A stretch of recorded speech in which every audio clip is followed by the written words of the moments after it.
You've seen them everywhere. Your broker won't stop talking about them. They're all over the financial news, and your uncle probably brought them up at the last family dinner. Bitcoin ETFs. They're being pitched as the golden ticket, the easy, safe, and regulated way to get into crypto without the headache of digital wallets and cryptic passwords. Wall Street has finally rolled out the red carpet for Bitcoin, and it looks pretty tempting. But what if that red carpet is leading you straight into a trap? What if the convenience they're selling comes at a steep, hidden price they definitely aren't advertising? Before you log into your brokerage account and hit buy, you need to know that by taking this easy path, you're giving up the very things that make Bitcoin so revolutionary. You're sacrificing control that could cost you big time in the long run. So, let's break down the 5 critical traps hidden inside Bitcoin ETFs. This isn't about scaring you off, it's about making sure you know exactly what you're getting into. Because with these ETFs, what you don't own is way more important than what you do.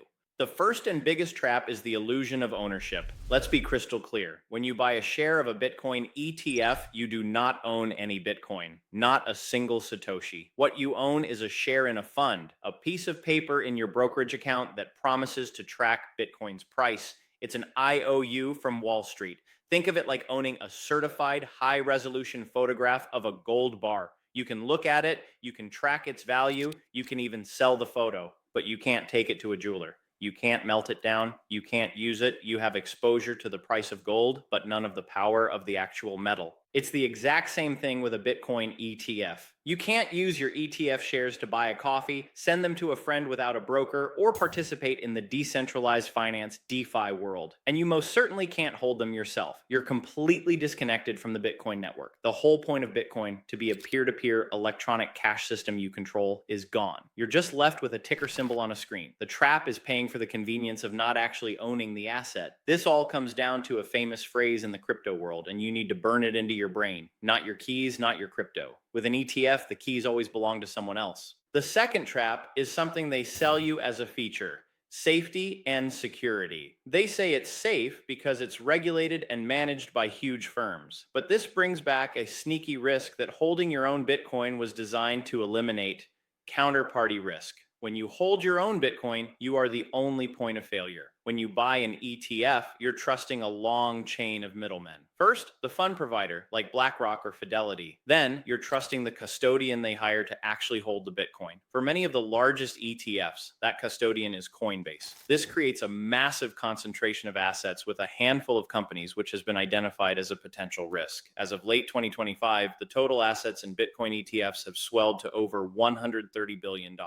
Let's be direct about the risks here. While credit ratings for major custodians have improved, with Moody's upgrading Coinbase's rating in August 2025, the crypto market remains highly volatile. The ETF's own SEC filings warn that in the event of a custodian's bankruptcy, customer assets could be at risk and recovering them could require lengthy legal battles. Just think about that. You're trusting a chain of companies. And if any link breaks, a hack, bankruptcy, or regulatory crackdown, your investment is exposed. The crypto world is littered with the ghosts of trusted third parties, from Mount, Gox to FTX. The ETF model doesn't get rid of this risk. It just dresses it up in a fancy suit with a Wall Street address. By choosing an ETF, you're betting on the stability of multiple companies, when Bitcoin's entire purpose is to not have to trust anyone at all. If this is already making you second guess what you've heard about ETFs and you're getting some value here, do me a favor and hit that like button. It tells the YouTube algorithm that more people need to see this.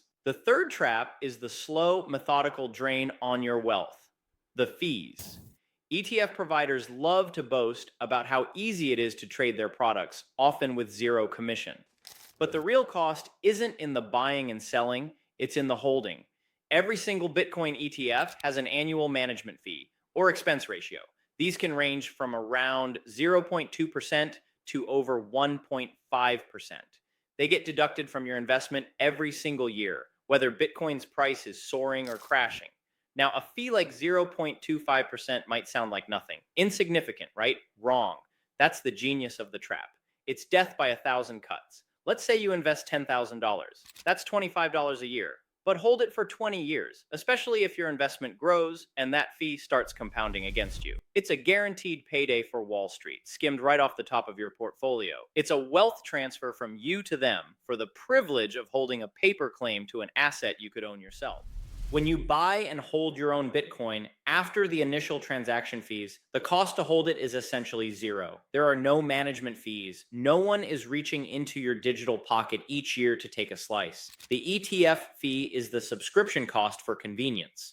Over a long investment, that small fee can eat away a shocking amount of your returns. The fourth trap is the brutal lack of flexibility. You are shackled to the very legacy financial system Bitcoin was built to escape. For starters, you can only trade ETF shares during stock market hours, Monday to Friday, 9:30 a.m. to 4 p.m. Eastern. But Bitcoin doesn't have business hours. The crypto market is alive 24/7, 365. What happens if huge news breaks on a Sunday night and Bitcoin's price drops 20%? If you hold actual Bitcoin, you can react instantly. Sell, buy the dip, whatever you want. If you hold an ETF, you're stuck. You have to wait until Monday morning, helplessly watching your investment's value tumble. This lack of control goes way beyond trading hours. Real Bitcoin is programmable money. You can use it in DeFi protocols to earn yield, use it as collateral for a loan, or send it across the globe in minutes. With an ETF, your shares are just numbers in a brokerage account. You're locked in read-only mode. You can't access any of the powerful features of the asset itself. It's like owning a Ferrari that you're only allowed to sit in while it's parked in the garage. They've given you a taste of the performance, but handcuffed you so you can never actually drive it. That's the trap of the closed system. This leads to the fifth and arguably most important trap, the philosophical betrayal.